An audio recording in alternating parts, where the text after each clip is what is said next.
Greetings. Welcome. Welcome to Storytime with Dr. Helen Tinsley. Welcome, welcome, welcome. It is day 71 of sharing stories with you. Um, I hope all is well. I hope everybody's enjoying the weather wherever you are. It's a little cloudy here today, but it's warm. The birds are chirping. It's a nice breeze. I'm enjoying the day. So I'm blessed to be here with you again today to share stories with you. And we're going to continue sharing stories from the anthology, The People Could Fly. So let's begin with our opening song. This little light of mine, I'm gonna let it shine. This little light of mine, I'm gonna let it shine. This little light of mine, I'm gonna let it shine. In the stories that I read every day. Welcome. Welcome to Storytime. I hope that you're enjoying these stories from the anthology. It's a little different format than the picture books because the picture books are um, driven by both the text and the illustration. So the illustration um, takes the meaning to, can expound on the meaning to a different level. And the anthology has very few images, and it really requires us to use our imagination and let the words form the images in our mind. So the image that you have of Burr Rabbit may look different than the image I have of Burr Rabbit, or of the turtle, or of Burr Deer, or Burr Fox, or any of the characters, fictional or animalistic in the stories, may look different in your mind than mine. But the key is we all have the gift of imagination and creativity to form those images. And so the importance of books without words is to activate that part of our brain. When we read books with illustrations, the illustrations do that work for us. They give us the imagery. And that's why it's important to have multicultural imagery. It's important to have books that reflect different uh, ethnicities and diversity and different religions and cultures and persuasions in images.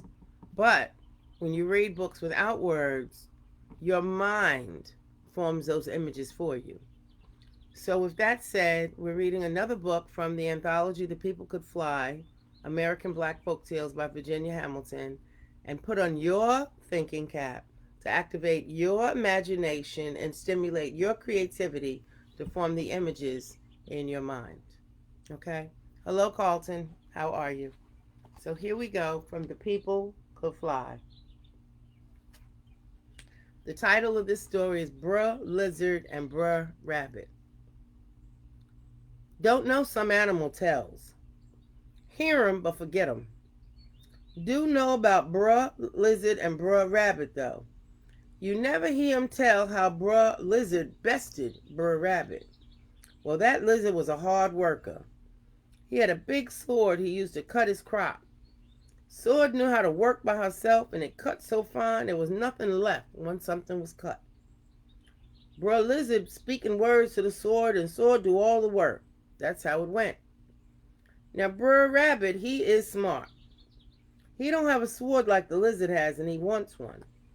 So he hides behind a bush, and he watches sword working for Bruh Lizard.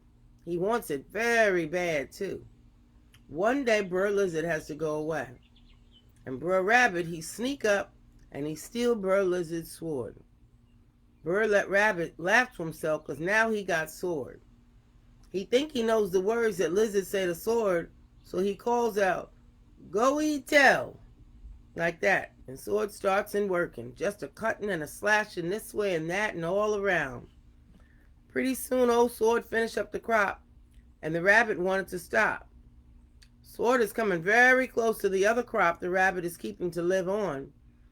So Brer Rabbit, he yell out to Sword, "Go eat tell, go eat tell," like that. That just make the sword work that much faster.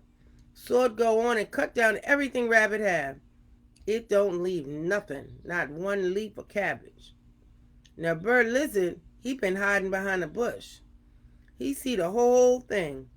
He is laughing and laughing to himself at Bird Rabbit, cause that rabbit think he's so smart when he steals sword. And now Bird Rabbit got nothing to eat all winter long. Bird Rabbit spies the lizard and he calls over there, "Lizard, bruh, stop sword." Bruh Lizard, he called back, "It's my sword." Bruh Rabbit, he say then, "That's so, it's your sword, please stop it. It ain't got no sense. It cut down everything I got." Lizard say, "Sword work faster every time he hear, go eat tell."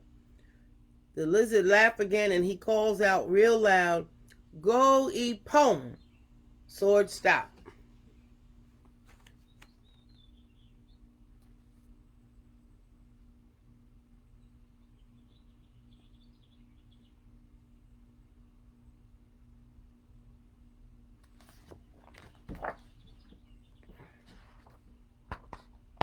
The lizard grins himself all over the place. Then he slide out there and pick up sword and take it on home. Rabbit watch him go. And that's all. Now, little about that story. A version of a dialect plantation tale from the Georgia Sea Islands. It is a derivative of the numerous magic hoe motive tales from Africa and Europe. This is one of the few animal tales in which the cunning Brer Rabbit doesn't come out the winner. In another version of the Magic Hotel, Brer Rabbit and Brer Wolf are the contestants. The rabbit saying "swish swish" makes the hoe go faster. When the wolf says "slow boy," the hoe slows down. And that is the story of Brer Lizard and Brer Rabbit from The People Could Fly. So again, these are short stories, folk tales. They're not lengthy, but the collection is really a wonderful book.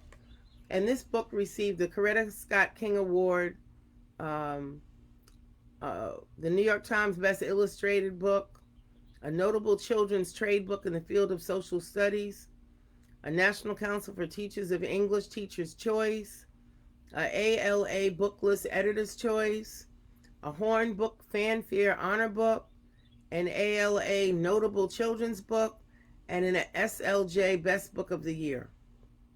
So if you don't have it, this is a collection worth having. The People Could Fly. It's been around a long time. It was published in 1985, and I just reordered this copy from Amazon, so it is available. So with that said, I hope you enjoyed the story. I hope you enjoy the rest of your day. Be well, and I'll see you tomorrow, same time, same place. Peace.